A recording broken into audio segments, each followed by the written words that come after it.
বন্ধুরা শুনছেন, মাত্র 3 মাস বাকি পশ্চিমবঙ্গে আসছে বিরাট রাজনৈতিক ভূমিকম্প। যা হতে চলেছে তা হয়তো বাংলা ইতিহাস বদলে দেবে। কিন্তু প্রশ্ন হলো, এই পরিবর্তন আমাদের জন্য ভালো হবে নাকি খারাপ? থাকুন এই ভিডিওর সাথে, জানুন পুরো সত্যি। এই মুহূর্তে বাংলায় তৃণমূল কংগ্রেস রাজত্ব করছে গত 14 বছর ধরে, কিন্তু এবার পরিস্থিতি একদম আলাদা। তিন দিকে তিন শক্তি তৈরি হয়েছে। ক্ষমতায় থাকা তৃণমূল, ক্ষমতা কাটতে উদগ্রীব বিজেপি, পুরনো শত্রু মিলে বাম কংগ্রেস জোট। আর এই তিন শক্তির লড়াই সাধারণ মানুষ কোথায় যাবে, সেটাই সবচেয়ে বড় চিন্তা। বিপদের ঘণ্টা, সাবধান। প্রথম বিপদ, মমতা বন্দ্যোপাধ্যায় তৃতীয়বার ক্ষমতায় আসতে চান। কিন্তু দীর্ঘ ক্ষমতা মানে কি জনগণের স্বার্থ, নাকি শুধু ক্ষমতার নেশা? মানুষ কি আবারও বিশ্বাস করবে, নাকি এবার পরিবর্তন চাইবে? দ্বিতীয় আশঙ্কা, বিজেপি এসেছে পুরো শক্তি নিয়ে। 2021 সালে 77টা সিট পেয়ে তারা বুঝে গেছে বাংলা দখল করা অসম্ভব না। এবার তাদের টার্গেট সম্পূর্ণ ক্ষমতা। কিন্তু প্রশ্ন হলো, বাংলার সংস্কৃতি, ভাষা, পরিচয় সব কি টিকে থাকবে?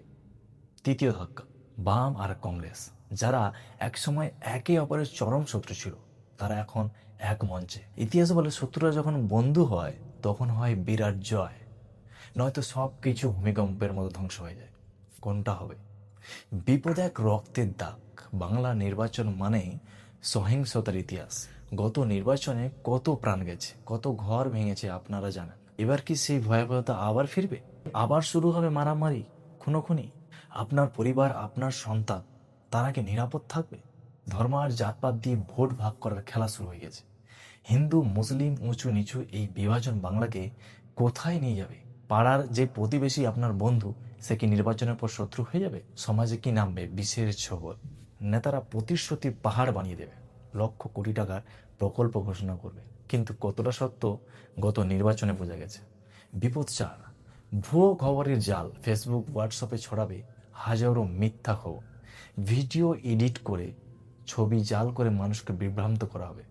সত্যি মিথ্যার মধ্যে পার্থক্য করা হবে প্রায় অসম্ভব। আর এই মিথ্যার জালে আপনি কি জড়িয়ে যাবেন? ভয়ের তিনটি রাস্তা সামনে।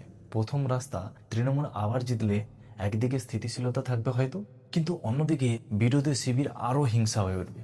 রাস্তায় নামবে প্রতিবাদ, শুরু হবে আর্যকতা। আপনার স্বাভাবিক জীবন কি ব্যাহত হবে না? দ্বিতীয় পথ, বিজেপি ক্ষমতা এলে রাজনৈতিক ভূমিকম্প তো হবেই, কিন্তু প্রশ্ন হলো, বাংলার আত্মা কি বদলে যাবে?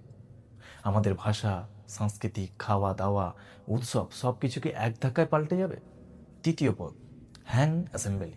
এটাই সবচেয়ে বিপজ্জনক। কোনো দল যদি সংখ্যাগরিষ্ঠতা না পায়, তাহলে শুরু হবে দর কষাকষি রাজনীতি। এক এক দিন এক এক সিদ্ধান্ত, সরকার পড়ে যাওয়ার আশঙ্কা, রাজ্যে নেমে আসবে অস্থিরতা, আর সবচেয়ে বড় ক্ষতি হবে আপনার, সাধারণ মানুষের। এখন প্রশ্ন হলো, সাধারণ মানুষ আসলে কি চায়? আপনি কি চান? ছেলে মেয়েদের চাকরি, বাজারের দাম কমুক, ভালো হাসপাতাল হোক, ভালো স্কুল, রাস্তাঘাট, নিরাপত্তা হোক, এগুলোই তো। কিন্তু ভয়ের কথা হলো, এসব নিয়ে কোনো দল কথা বলছে না। তারা জাতপাতের বিভেদ তৈরি করছে, একে অপরকে গালাগালি করতে। আপনার সন্তানের ভবিষ্যৎ, আপনার সংসারের চিন্তা, এসব নিয়ে কেউ ভাবছে না। এটাই কি সবচেয়ে বড় বিপদ নয়? নেতারা ক্ষমতার লড়াই লড়ছে, আর আপনি সাধারণ মানুষ। আপনি শুধু একটা ভোট। নির্বাচনের পরে আপনার কথা কে শুনবে? আপনার কথা কে মনে রাখবে? বন্ধুরা, 3 মাস পরে যা হবে তা শুধু একটা নির্বাচন নয়, এটা বাংলার ভবিষ্যৎ নির্ধারণ করবে। মমতার অভিজ্ঞতা, বিজেপি শক্তি, নাকি বাম কংগ্রেসের নতুন জোট, কে জিতবে সেটা এখন কেউ বলতে পারবে না। কিন্তু একটা কথা মনে রাখবেন, যেই জিতুক, আসল ক্ষতি হবে সাধারণ মানুষের। যদি সমাজে বিভাজন আসে, যদি মিথ্যা প্রতিশ্রুতি দেওয়া হয়, আসল বিজয়ী হওয়া উচিত গণতন্ত্র। আপনি কি মনে করেন, বাংলা নিরাপদ আছে? বাংলার পরিবার কি সুরক্ষিত থাকবে এই রাজনৈতিক ঝড়ে, নাকি আমরা সবাই একটা ভয়ঙ্কর পরিস্থিতির দিকে এগোচ্ছি? আপনার মতামত জরুরি। কমেন্টে জানান আপনি কতটা চিন্তিত। এই ভিডিও আপনার বন্ধুর সাথে শেয়ার করুন, যাতে সবাই সচেতন হয়, কারণ সচেতনতাই এখন একমাত্র অস্ত্র।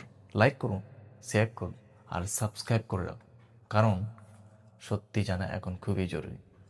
ধন্যবাদ বন্ধুরা, সাবধান থাকুন, সচেতন থাকুন।